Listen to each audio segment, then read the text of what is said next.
Saudara-saudaraku sebagai manusia, sehubungan dengan renungan yang lalu tentang keistimewaan torang manusia di antara makhluk dan benda yang lain pada saat diciptakan atau dijadikan Tuhan.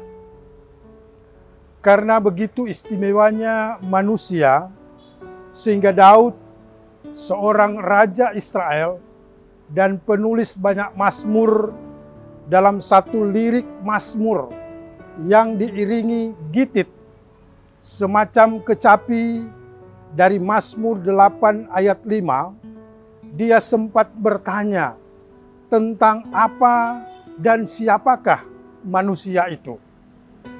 Apakah manusia sehingga engkau mengingatnya? Apakah anak manusia sehingga engkau mengindahkannya? Saudara-saudaraku, jawaban pertama atas pertanyaan tentang istimewanya manusia, Kejadian pasal 1 ayat 26a.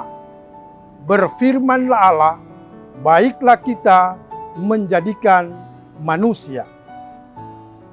Kalau kepada sekalian benda dan makhluk yang lain, ketika diadakan dengan kekuatan ilahi melalui berfirmanlah Allah, maka kemudian diikuti dengan kalimat perintah seperti jadilah terang, lalu terang itu langsung jadi. Jadilah cakrawala, langsung jadilah demikian. Hendaklah segala air di bawah langit berkumpul di suatu tempat, langsung jadi. Kepada tumbuh-tumbuhan, hendaklah tanah menumbuhkan tunas-tunas, jadilah demikian. Pun kepada binatang-binatang, dengan kalimat ilahi, hendaklah bumi mengeluarkan segala makhluk hidup, ternak dan binatang, langsung jadilah demikian. Tetapi saudara-saudaraku, pada saat akan menciptakan manusia, kalimat perintah itu berubah menjadi kalimat perundingan. Baiklah kita, yang menunjuk kepada kejamakan daripada diri Allah, dan ini sudah menyingkap rahasia ketritunggalan daripada Allah itu. Tentang hal ini nanti kita akan bahas di lain waktu. Yang saya mau tekankan di sini, bahwa untuk mengadakan makhluk bernama manusia harus melalui proses perundingan ilahi yang tidak pernah dilakukan terhadap ciptaan dan makhluk yang lain. Disinilah salah satu daripada betapa istimewanya dan pentingnya manusia itu di hadapan hadirat Allah. Penting karena dialah si manusia itu nanti Tuhan yang akan memberikan amanat, dan amanat sebagai mitra yang berkuasa atas makhluk yang lain. Kejadian 1 ayat 26b.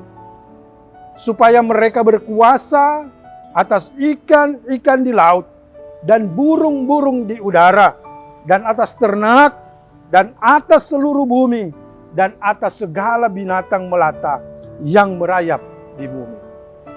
Maka sebagai yang lebih penting dan lebih istimewa dan lebih berkuasa dari makhluk yang lain, maka hendaknya torang mesti jaga torang pe kodrat, torang mesti jaga torang pe derajat, torang mesti jaga torang pe harkat dan martabat sebagai manusia yang melebihi dari makhluk yang lain, yang bukan hewan, yang bukan binatang, ataupun bukan tumbuh-tumbuhan. Sebab ada kalanya saudara-saudara dalam kehidupan ini, baik dalam berpikir, seringkali hampir sama dengan makhluk yang lain, soalnya tidak ada pikiran. Juga kadangkala karena emosi, seringkali mengatakan orang lain binatang ini dan binatang itu. Dan juga dalam berkelakuan, seringkali dalam bertindak, karena nafsu ingin lebih berkuasa, sering yang terjadi seperti ungkapan Thomas Hobbes, seorang filsuf dari Inggris. Dia katakan manusia seringkali menjadi manusia serigala terhadap yang lain. Homo homunilipus. Padahal dalam kodratnya manusia hanyalah diberi mandat oleh yang maha kuasa untuk berkuasa kepada makhluk yang lain. Bukan dia manusia yang maha kuasa, seakan-akan dia punya semua. Berkuasa tetapi ada batasnya, karena ia bukan yang maha kuasa. Inilah yang pertama dari keistimewaan manusia di antara makhluk yang lain. Jadi dalam kodratnya, manusia dijadikan melalui proses perundingan ilahi, yang kepadanya diberi harkat dan martabat yang melebihi dari makhluk yang lain.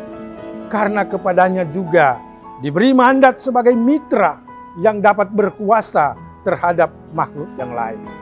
Dan hendaknya kodrat, harkat, martabat yang ada padanya akan menjadi berkat bagi dirinya, menjadi berkat bagi orang lain, dan menjadi berkat terhadap dunia ciptaannya.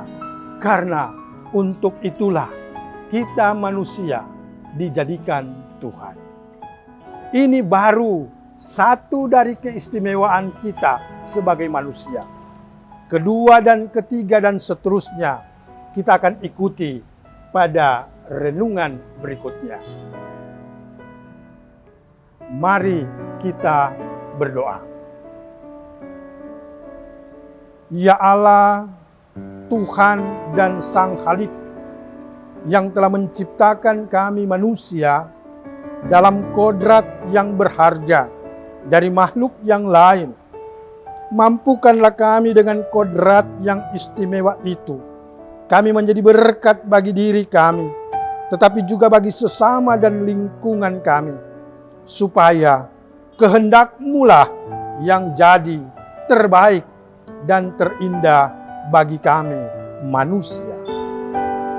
Amin.